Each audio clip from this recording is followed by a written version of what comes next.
Editors prime time में सबसे पहले बात तो गुस्से की आग में धधकते नेपाल की, जहां दूसरे दिन भी हिंसा जारी है, जबकि प्रधानमंत्री केपी शर्मा ओली इस्तीफा दे चुके हैं। जेन जी प्रदर्शनकारियों ने मंगलवार को संसद भवन और सुप्रीम कोर्ट जैसे हाई सिक्योरिटी बिल्डिंग्स पर धावा बोला।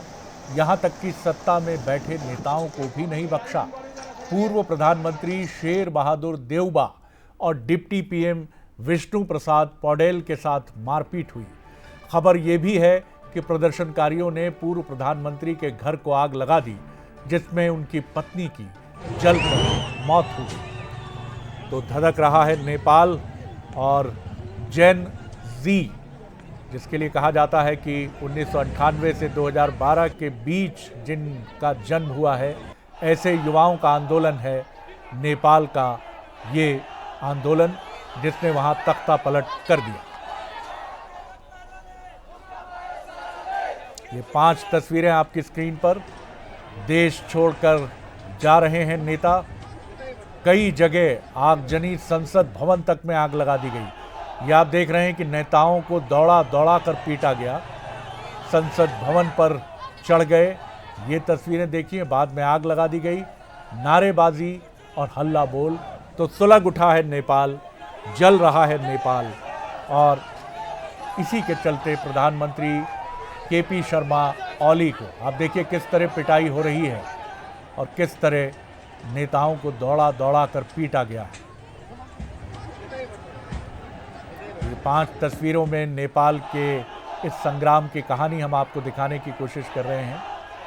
ये जनता की जीत है या राजनीति का खेल है, इनके उत्तर आगे जाकर मिलेंगे। राष्ट्रपति के निजी आवास तक भीड़ का पहुंच जाना, संसद को आग के हवाले कर देना और प्रधानमंत्री ओली समेत कई मंत्रियों का इस्तीफा देना इस बात का सबूत है कि हालात सामान्य विरोध से कहीं कहीं आगे निकल चुके हैं। युवाओं में ऐसा आक्रोश है जिसने सत्ता की बुनियाद को हिला दिया और नेपाल की अस्थिर राजनीति को फिर कटघरे में खड़ा कर दिया।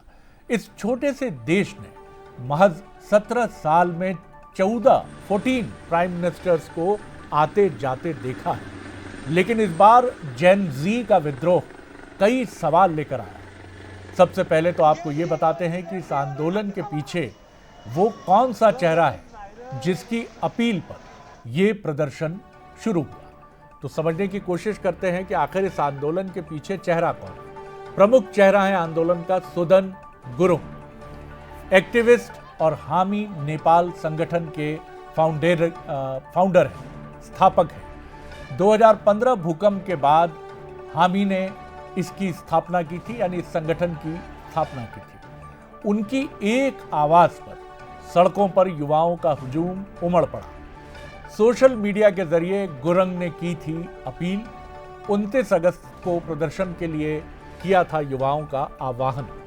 परिवारवाद, भ्रष्टाचार और सोशल मीडिया पर बैन ये वजह मानी गई, लेकिन असली वजह यही है कि भ्रष्टाचार, परिवारवाद और बढ़ती महंगाई, जिससे युवाओं में गुस्सा, और ये गुस्सा फूट पड़ा।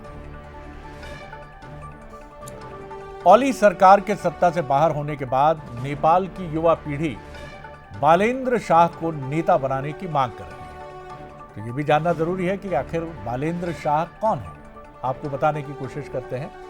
36 साल के बालेन्द्र शाह काठमांडू के मेयर हैं। सिविल इंजीनियर और रैपर भी रहे हैं बालेन्द्र शाह, और डेवलपमेंट की एक अलग तस्वीर लेकर आते हैं। 2023 टाइम मैगजीन टॉप 100 जो लीडर्स हैं दुनिया के, उसमें ये बहुत बड़ा अचीवमेंट था इनका। टाइम मैगजीन ने 100 लीडर्स में शामिल किया। इंटरनेट पर बड़े पैमाने पर फॉलोअर्स हैं। अब लड़ाई जनसभाओं में नहीं, इंटरनेट के जरिए लड़ी जाती है। युवाओं के बीच रोल मॉडल की तरह रहे हैं शाह। राजनीतिक दलों से मोहभंग के चलते नायक बने, यानी किसी के पीछे चलने के बजाय खुद ही आगे बढ़े। 2023 में फिल्म आदि पुरुष का विरोध किया। नेपो किड और जेन जेड प्रदर्शन को समर्थन दिया। तो शाह न सिर्फ काठमांडू में बल्कि पूरे नेपाल में प्रसिद्ध हैं और युवा उनके पीछे चलना पसंद करते हैं। उनकी लोकप्रियता किसी पार्टी से जुड़ी होने की वजह से नहीं है, क्योंकि वो खुद अपने आप में एक बड़ी पार्टी है। इसे देखते हुए नेपाल की राजनीति की एक नई उम्मीद शाह माने जा रहे हैं।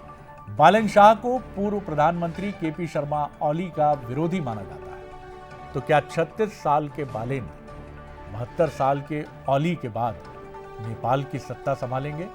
इस सवाल का जवाब भविष्य की गुल्लक में कैद है।